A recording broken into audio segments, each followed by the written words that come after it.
torque on a rectangular current carrying loop inside a uniform magnetic field। चलो ये easy है, समझने के हिसाब से टफ है, जिसको रटना हो रटने के हिसाब से बहुत इजी है, क्योंकि बहुत छोटी डेरिवेशन है, जल्दी हो जाएगी। ठीक है, चलो एक है मेरे पास नॉर्थ पोल, एक है मेरे पास साउथ पोल। ये बात समझ में आई? नॉर्थ पोल और दूसरा क्या है? South pole. इसके अंदर अगर एक मैं रेक्टेंगुलर लूप डाल दूं, क्या डाल दूं? ठीक है, ये रहा रेक्टेंगुलर लूप, और इस लूप में करंट आ रहा है। क्या आ रहा है? करंट, ये करंट आ रहा है। ठीक है, ये बात क्लियर है? यही बोल रहा है वो कि भैया टॉर्क निकालो किस पे? एक रेक्टेंगुलर लूप, ये रहा। करंट कैरिंग, करंट भी है inside a uniform magnetic field. क्या मैग्नेटिक फील्ड भी होगी? होगी, क्योंकि दो मैग्नेट है, इसके बीच में मैग्नेटिक फील्ड होगी कि नहीं होगी? होगी। कहां से क्या होगी? नॉर्थ से साउथ की तरफ। पहली बात ये बताओ कि इसमें टॉर्क लगेगा कि नहीं लगेगा? लगेगा, क्योंकि डेरिवेशन का नाम ही है, टॉर्क तो लगना चाहिए। उसको जस्टिफाई भी करेंगे कि क्यों लगेगा, टेंशन मत लो। ठीक है, ये बात क्लियर होगी? इतनी बात क्लियर है? वैसे ये प्रैक्टिकली कहां पे देखने को मिलता है आपको? It is a simplification of motor, electric motor. ये पंखा, पंखे में एक कॉपर की कॉइल होती है और साइड में दो मैग्नेट होते हैं। करंट को फ्लो कराते हो, पंखा घूमता है, तो टॉर्क लगता है। तो टॉर्क इसमें भी लगेगा। अब इसको जस्टिफाई करते हैं कैसे लग रहा है टॉर्क। ठीक है, देखो ये जो केवल मैं ये वाली वायर पकड़ूंगा, पहले इसको नाम दे देते हैं ए, बी और सी और डी। डायग्राम मत बनाना, ऐसा नहीं बनेगा, अभी मैं समझा रहा हूँ, डायग्राम थोड़ा चेंज बनेगा इसका। ठीक है, अब देखो क्या बना? ए बी सी डी, यही बना। ठीक है, ये वाली वायर लेते हैं, केवल कौन सी वायर लेते हैं? A B. कौन सी वायर लेते हैं? A B. ए बी में करंट कहाँ है बताओ? ऊपर, सही है। ए बी में मैग्नेटिक फील्ड कहाँ होगी? मैग्नेटिक फील्ड कहाँ होती है? नॉर्थ से साउथ, तो मैग्नेटिक फील्ड ये रही। सही है। मैंने आपको एक रूल बताया था, कौन सा रूल? फ्लेमिंग्स का लेफ्ट हैंड रूल, याद है सबको? लेफ्ट हैंड रूल बताओ क्या था? फादर मदर चाइल्ड, यही था ना? फादर मदर चाइल्ड, कि भैया अगर किसी भी वायर में मैग्नेटिक फील्ड लग रही है और उसमें करंट भी है, तो उसमें क्या लगता है? एक फोर्स लगता है। तो इस वायर में एक करंट है, इस वायर में एक मैग्नेटिक फील्ड है, तो क्या लगेगा? एक फोर्स लगेगा। निकाल सकते हैं? बिल्कुल निकाल सकते हैं। कौन सा रूल इस्तेमाल करेंगे? Left hand rule. क्या क्या पता है मुझको? फादर नहीं पता ना, वही तो पता करने, मतलब फोर्स पता करने। ठीक है, मदर और करंट चाहिए। ठीक है, मदर और चाइल्ड। ठीक है, तो बताओ मैग्नेटिक फील्ड तो ये नहीं, करंट कहाँ जा रहा है? ऊपर, तो ऐसे करना पड़ेगा। ठीक है, तो फोर्स कहाँ लगेगा? अंदर की तरफ। तो इस वाली वायर में फोर्स लग रहा है अंदर की तरफ, तो इसको मैं ऐसे कर दूंगा। ठीक है, अब ये वाली वायर पकड़ते हैं, कौन सी? सीडी वाली वायर। सीडी वाली वायर में करंट कहाँ जा रहा है? नीचे। आइए रहा, मैग्नेटिक फील्ड अभी भी नॉर्थ से साउथ होगी, तो कहाँ होगी मैग्नेटिक फील्ड? ये रही। अब बताओ क्या पता है मुझको? मैग्नेटिक फील्ड पता है, अभी भी ये रही। करंट कहाँ है? ये रहा। तो इसमें फोर्स का लग रहा है? बाहर। ऐसा लग रहा है कि नहीं लग रहा? अब मेरे को बताओ, अगर कोई भी रेक्टेंगुलर कॉइल है जिसकी इस साइड में नीचे की तरफ फोर्स लगे, इस साइड में ऊपर, तो क्या होगा? कॉइल रोटेट ही तो करेगा। ये बात समझ में आई कि नहीं? अब इसके बाद जो मैं आपको चीज बताऊंगा ना, उसको ध्यान से सुनना, क्योंकि यहीं पे बच्चों की कंफ्यूजन होगी। डेरिवेशन पॉइंट ऑफ व्यू से, अंडरस्टैंडिंग पॉइंट ऑफ व्यू से डेरिवेशन तो हो जाएगी। जब ये कॉइल रोट होगी ना, इसमें कहाँ फोर्स लग रहा है? पीछे की तरफ। ठीक है, और इसमें करंट फोर्स का लग रहा है? आगे की तरफ। जैसे ये बिल्कुल यहां पहुंच जाएगा ना, वो फोर्स की वैल्यू हो जाएगी 0। वो फोर्स की वैल्यू क्या जाएगी? कोई बताएगा क्यों? कोई जस्टिफाई कर पाएगा? क्योंकि आप सोचो, इस पे फोर्स का लग रहा था पीछे मेरी तरफ, इस पे फोर्स का लग रहा था आगे। कितना मैक्सिमम आगे आ सकता है? ये इतना ही तो आ सकता है। इसके बाद ये कहाँ सकता है मैक्सिमम? अब इसको ये पीछे खींच रहा है, इसको ये आगे खींच रहा है। अभी तक जो फोर्सेस लग रहे थे वो प्लेन के परपेंडिकुलर थे, फोर्स ऐसे लग रहा था। और अब यहाँ पे जो फोर्स लगेगा कैसा लग रहा है? वो खिंचाव वाला फोर्स लग रहा है। वो इसको बेसिकली इसको इधर खींच रहा है, इसको इधर खींच रहा है। तो वो फोर्स हो गया खींचने वाला। खींचने वाला फोर्स कभी भी बॉडी को क्या नहीं कर सकता? रोटेट नहीं कर सकता। तो इसका मतलब ये जो कॉइल है सिर्फ कितना रोटेट करेगी? यहाँ तक, क्योंकि यहीं तक ये वाला फोर्स अंदर की तरफ है, ये वाला फोर्स बाहर की तरफ है। एक बार ये पूरी इधर होगी, अब ये पूरा बाहर हो गया, ये पूरा अंदर हो गया, इसके बाद इसको बाहर ही ले जा सकता है, इसको ये अंदर ही ले जा सकता है। इसके बाद ये रोटेट करेगा ही नहीं। अगर आपको फिर भी रोटेट कराना है तो कोई बताएगा कि क्या करें हम? Yes exactly. अभी तक इसमें कहां फोर्स लग रहा था? बाहर की तरफ। अगर मेरे को इस फोर्स को अंदर की तरफ करना है तो मैं करंट को क्या कर दूं? उल्टा। जैसे ही मैं करंट को उल्टा करूंगा, या तो इधर पर जाएगा या फिर इधर पर जाएगा, लेकिन ये रोटेट करेगा। और इसी से बनता था एसी और डीसी जनरेटर। अगर आपने 10th में थोड़ा बहुत पढ़ा हो तो एसी करंट तभी बनता है जब कॉइल को ऐसे ऐसे रोटेट करते हैं। एसी करंट में भी कभी भी कॉइल पूरा ऐसे रोटेट नहीं करती है। ठीक है सर, लेकिन अभी हम अपोजिट करंट लेंगे तो ऐसे है तो इधर हो जाएगा ना। हाँ, नहीं, इसमें नहीं होगा, इसमें अपोजिट करंट लेना ही नहीं, इसमें हमको सिंपल रखना है कि भैया ये कॉइल रोटेट करेगी। अब ये जस्टिफाई हो गया, कॉइल रोटेट करेगी, ऐसे मूव हो जाएगी, तो टॉर्क तो लग रहा है, वही टॉर्क निकालना है। अब टॉर्क का फॉर्मूला क्या होता है? अरे एक ही तो फॉर्मूला है, फोर्स इनटू परपेंडिकुलर डिस्टेंस, ठीक है, तो वही हमको बनाना है। अब पहले हम दोबारा से एक डायग्राम बनाएंगे, यार मार्कर की इंक ही खत्म हो गई है सबकी, ठीक है। तो ये हो गया आपका नॉर्थ पोल की मैग्नेट, ये होगी कौन सी, साउथ पोल की मैग्नेट। और इस बार मैं कॉइल हॉरिजॉन्टल नहीं बनाऊंगा, इस बार कॉइल में थोड़ा सा एलिवेटेड बनाऊंगा इस तरह से, ठीक है, ये बात क्लियर होगी।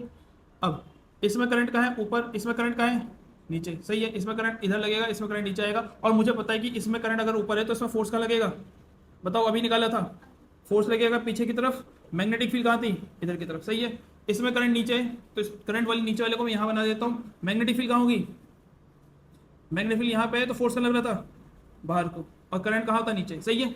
एक पे फोर्स लग रहा है नीचे की तरफ, एक पे फोर्स लग रहा है कहाँ पे, ऊपर की तरफ, सही है। और इसको मैंने नाम दे रखा था क्या, पी क्यू आर एस नाम दे देते हैं, क्या देते हैं, पी क्यू आर एस, सही है।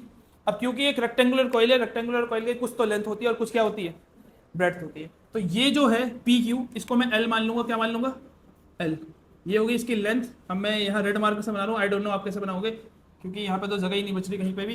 एक काम करते हैं, यहाँ पे लिख देते हैं, ये होगी इसकी क्या, लेंथ कॉइल की, और ये होगी इसकी क्या, ब्रेड्थ, जिसको मैं बी से डिस्क्राइब करूंगा, ठीक है। ये बात क्लियर है, इतनी बात सबको समझ में आ गई, ठीक है। अब चलो टॉर्क का फॉर्मूला लगाओ, टॉर्क का फॉर्मूला क्या होता है बताओ, फोर्स इनटू में परपेंडिकुलर डिस्टेंस, यही होता है, सही है। अब देखो, एक वायर, एक टाइम पे हम एक ही वायर पे फोर्स निकाल सकते हैं, या तो मैं पी क्यू पे ही फोर्स निकाल सकता हूँ, या फिर मैं आर एस में निकाल सकता हूँ, दोनों में एक साथ निकाल नहीं सकता, तो केवल एक ही वायर को पकड़ लेते हैं, कौन सी वायर, पी क्यू वायर को, ठीक है। तो मैं लिख दूंगा only four wire P Q, P Q की बात करें हम केवल, ठीक है। बताओ कितना फोर्स लग रहा होगा इसमें, मुझे पता है एक वायर पे एक्सटर्नल मैग्नेटिक फील्ड में जो फोर्स लगता था उसका फॉर्मूला था I L B sine theta. अब ये मत बोलना नहीं पता, लास्ट क्लास में ही कराया था कि एक वायर पे जो मैग्नेटिक फील्ड लगता है वो ये होता है। दो वायर में अभी न्यूमेरिकल करे थे, mu naught I one I two L upon में 2 पाई आर, लेकिन ये तो एक ही वायर का है ना, तो कितना फोर्स लग रहा होगा, म्यू नॉट, अरे म्यू नॉट, मैं खुद कंफ्यूज हो गया, क्या होगा बताओ, I L B sine theta, सही है। अब मेरे को खुद बताओ, आई क्या होगी, ये करंट, एल क्या होगी, ये लेंथ, बी क्या होगी, external magnetic field, sine theta कितना होगा, कितना एंगल बन रहा है 90, तो थीटा कितना आएगा यहाँ पे 90, तो कितना आ जाएगा बताना जरा, एफ की वैल्यू क्या आएगी, आई एल बी, क्योंकि साइन 90 क्या होता है 1, आ गया। सेकंड चीज क्या निकालनी है हमको बताओ, परपेंडिकुलर डिस्टेंस, क्या निकालना है हमें। अब मैंने ये जो कॉइल बनाई थी ना, मैंने जानबूझ के टेढ़ी बनाई थी, देखो ये है कॉइल आपका क्यू आर, क्या है क्यू आर। अब इसको एक बार अंडरस्टैंड करने की कोशिश करना, ठीक है। राइट नाउ कॉइल ऐसी है, तो परपेंडिकुलर डिस्टेंस क्या है, ये पूरा का पूरा परपेंडिकुलर डिस्टेंस है, ठीक है, ये चीज समझ में आ गई। ये पूरा का पूरा क्या है, परपेंडिकुलर डिस्टेंस। जैसे ही मैं इस कॉइल को टेढ़ी करता हूँ, अब क्या ये परपेंडिकुलर डिस्टेंस है, नहीं, ये स्लैंट हाइट होगी, कौन पता है ना, परपेंडिकुलर डिस्टेंस क्या होगा, अब ये इस एंड से इस एंड तक वर्टिकल दूरी, ठीक है। और अब कितना परपेंडिकुलर डिस्टेंस होगा, 0, समझ रहे हो, ये दोनों पॉइंट एक ही पॉइंट पे आ गए हैं, कोइंसिडेंट। बेसिकली मुझे ये डिस्टेंस चाहिए, इसी को बोलेंगे क्या हम, परपेंडिकुलर डिस्टेंस। अगर मैं इसको शुरुआत में ही ऐसे ही बना देता ना, डायग्राम को ऐसे ही, तो आप परपेंडिकुलर डिस्टेंस डायरेक्टली क्या ले सकते थे, बी ले सकते थे, क्योंकि पूरा का पूरा ये रिप्रेजेंट कर रहा है। लेकिन जब ये ऐसे है तो क्या मैं बी ले सकता हूँ, नहीं, मेरे को बी नहीं, मेरे को ये निकालना पड़ेगा, यही परपेंडिकुलर डिस्टेंस है, इसके सामने वाला, समझ में आ रहा है, ट्राइंगल। अब मैं इस ट्राइंगल को अगर यहाँ बनाऊँ तो मे भी आपको ज़्यादा समझ में आएगा कि ये आपके पास है, और इसको मैं अगर कनेक्ट कर दूं तो ये पॉइंट यहाँ पे था, ये यहाँ पे आ जाएगा, ये पॉइंट यहाँ पे आ जाएगा, यही डिस्टेंस को मैं बोल रहा हूँ, कौन सा डिस्टेंस, परपेंडिकुलर डिस्टेंस। और ये कितना दिया है मेरे को, बी, कितना दिया है मेरे को, बी, ठीक है। तो इसको कनेक्ट करते हैं, इसको कनेक्ट करते हैं, कंस्ट्रक्शन करके क्या बना लेते हैं, एक ट्राइंगल बना लेते हैं, क्या बना लेते हैं, ट्राइंगल। अब ध्यान रखना, it is an imagination, mathematically imagination कर रहे हैं, ठीक है। इस पॉइंट को मैं लेते हैं कुछ फाई, क्या ले लेते हैं हम, फाई। अब यही क्यों फाई ले रहे हैं, क्योंकि परपेंडिकुलर के अपोजिट एंगल मानते हैं, सही है, ये बात क्लियर हो गई। अब मैं यूज करूंगा ट्रिग्नोमेट्री यूजिंग साइन फाई, क्या ले लेंगे हम, साइन फाई।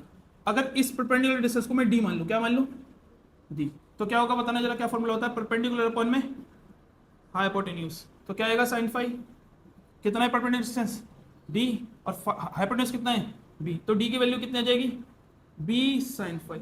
मतलब अलग अलग पॉइंट पे जो परपेंडिकुलर डिस्टेंस होगा वो किससे डिनोट किया जाएगा b sin फाई, और ये अपने आप चेंज भी हो जाएगा क्योंकि जैसे जैसे आपकी कॉइल रोटेट करेगी वैसे वैसे फाई की वैल्यू क्या होगी चेंज होती जाएगी। समझ में आया कि नहीं आया, वैसे वैसे फाई की वैल्यू क्या होती जाएगी चेंज होती जाएगी। इतनी चीज क्लियर है, ठीक है। अब इस वैल्यू को इसमें पुट करना है, इस वैल्यू को इसमें पुट करना है, आपका आंसर आ जाएगा। तो ये आपका था पहला, ये था दूसरा, और ये क्या था तीसरा। तो बोलेंगे हम putting second and third in equation 1।